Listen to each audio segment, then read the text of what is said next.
Hi, this is Jim Lange.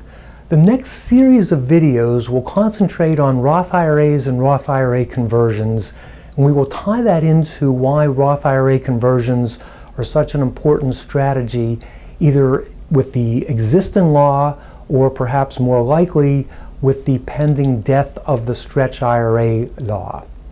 So first we're going to start with a little bit of an idea of the scope of the difference between getting Roth IRA conversions, and I'm also going to throw in Social Security because that's also an important strategic decision, and getting that right versus not getting it right. So let's say that you have two couples and they're each age 62. And the first couple says, hey, we want to collect our Social Security right now. And we don't want to pay the government anything more than we have to in the short run or in the long run, but particularly in the short run, we're not going to do any Roth IRA conversions. And for a while, for short-term thinkers, that kind of advice might actually work. And that person, if you attach a bunch of assumptions to it, can be demonstrated on the red line of the graph that you're seeing now. Now, let's take the couple number two. They have identical earnings records for the purposes of Social Security. They have identical portfolios. They're in the identical tax bracket. Everything about them is the same, except the second couple says, hey, we want to be strategic about Roth IRA conversions and Social Security. So let's take the first example, which is, if you have been listening to my advice all along, you'll know that before they changed the law on Social Security, there was a technique known as apply and suspend. So let's say that that second couple used the apply and suspend technique and they did a series of Roth IRA conversions, and you can see where they are, and that is in the blue line. So you'll see that when the first couple was literally broke, the people that did apply and suspend for Social Security and a series of Roth conversions had $2 million. So which one would you rather be at your very old age, even starting in your 60s? And again, this isn't change of investments, this is just change of strategy, 0 or $2 million. Now, to be fair, many of you were not born in the right years, or maybe you missed the opportunity to use the apply and suspend technique, so therefore you wouldn't use the blue line, but it would use the green line. So the green line is optimizing Social Security, but not with the benefit of the apply and suspend technique, but doing a series of Roth IRA conversions. And you could see that even with the blue line, you're still at about $1.7 million compared to the first couple who was literally broke. So you can see that that makes an enormous difference just in terms of getting the strategy right. Now, the Social Security part is important, but the Roth IRA part is even more important, and it becomes even more important when you consider the potential death of the stretch IRA legislation. So that's what we're going to be talking about, is really getting into some of the nitty-gritty on the Roth IRA conversions. Okay? It is too long to do it in one video, so we will do this over a series of videos, but why don't we get started? So the other thing that I should say is some people, particularly some of the quantitative engineers, like to say, hey, what assumptions did you make for those graphs? So I actually have a slide that you can look at where you can see our assumptions. You can challenge the assumptions. On the other hand, the math of the graph is accurate. All right.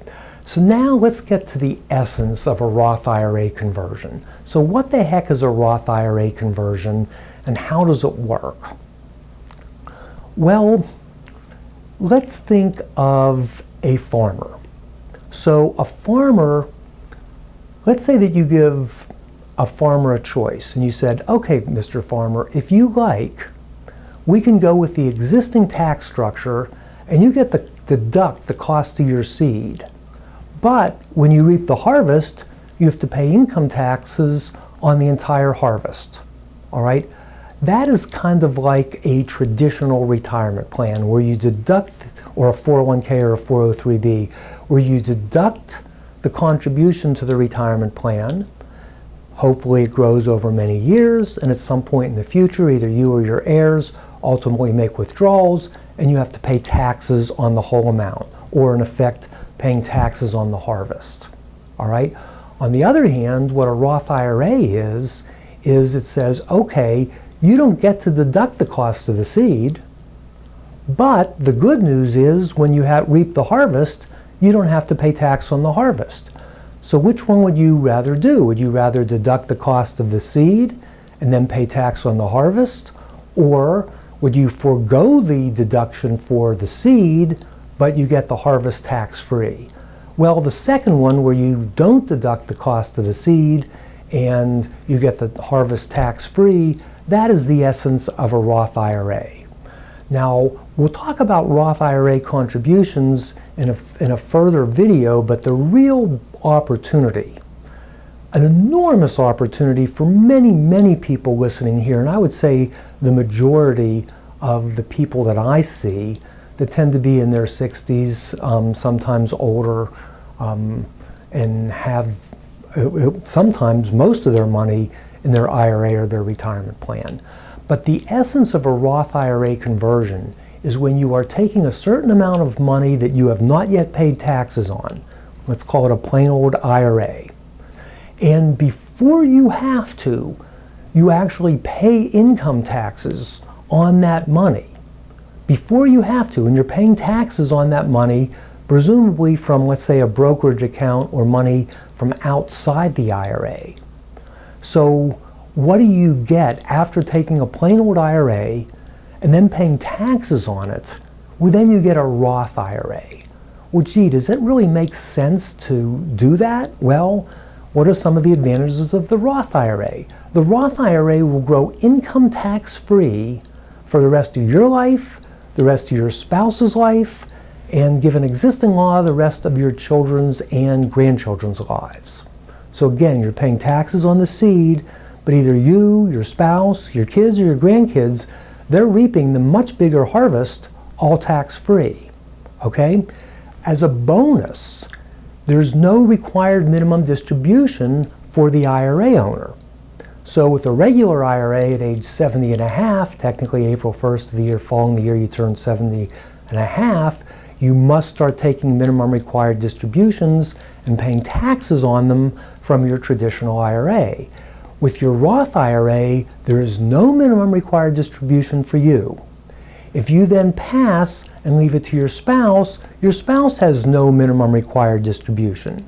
Now your heirs will have a required minimum distribution. The current law would say that your heirs, consistent with what we had talked about in previous videos, will have to pay income taxes on the traditional IRA, and the way they would do that is, for example, they would say, let's say they have a 25-year life expectancy. They would take 1 over 25, then they times the balance. Let's say the balance of the inherited IRA is $100,000, so that would be $4,000. All right? Then the next year they would take 1 over 24 times the balance, which hopefully goes up because they only took out 4%. And if they were earning, say, 6%, then the balance would go up, etc. So that is the minimum required distribution of the inherited IRA under existing law, and your heirs will have to pay income taxes on that. If you made a Roth IRA conversion, your heirs will still have a minimum required distribution of the inherited Roth IRA, but the difference is, even though they will have the same distributions, or at least the same percentages, actually what will happen is whatever that distribution is will be income tax free. So that is the beauty of the Roth IRA, not just for yourself in terms of avoiding a minimum required distribution, but your non-spousal heirs will have a minimum required distribution of the inherited Roth IRA. So now you might ask, okay, how does it work for the new law that I keep talking about, the death of the stretch IRA? Well, with a regular IRA, instead of taking 1 over their life expectancy, and then let's say 25 years, then one over 24 years, then one over 23, etc., they would have to pay income taxes on the entire amount, subject to some exceptions, within 5 years of the death of the IRA owner. We're talking about a non-spousal heir, all right? Different rules for spouse. For a Roth IRA, what if you die with a Roth IRA and you leave it to your, let's say, children or grandchildren? Your children or grandchildren must, under the existing law, do this 1 over 25, 1 over 24, etc., but if the law passes, as I expect it will, then what your kids are going to have to do is they're going to have to withdraw the entire inherited Roth IRA within 5 years of your death. Now, they won't have to pay income taxes on it because remember, you already pay tax on the seed. But here's the difference. If they have to pay, they have to withdraw the whole thing in 5 years. So in 5 years, it no longer enjoys the tax-free growth that it would under the existing law. So it would be much less advantageous to have a Roth IRA under the new law or the proposed law than the existing law. On the other hand, I hope to show you in future videos, while it's still better to be under the old law, that we don't have a choice on. That's going to be thrust upon us. So the issue is, what is the best defenses against that? One of the great defenses against the death of the stretch IRA is a series of Roth IRA conversions. So what we're going to be doing in the next video is to talk about what I call the secret, which for many of you will be perhaps the most important concept that you will get regarding either Roth IRAs or even regular IRAs for that matter. And then we will start going through the math of Roth IRA conversions for you and your children and your grandchildren, and then we will take a look at that under the existing law and under the proposed law, and then we'll also talk about some of the nuances of when and how much to make of this Roth IRA conversion. I hope that this video series is helpful to you, and the next video I think is really going to be very critical to understanding some of the most important concepts for IRA owners, and particularly IRA owners who are or probably should be interested in doing a series of Roth IRA conversions. Thank you.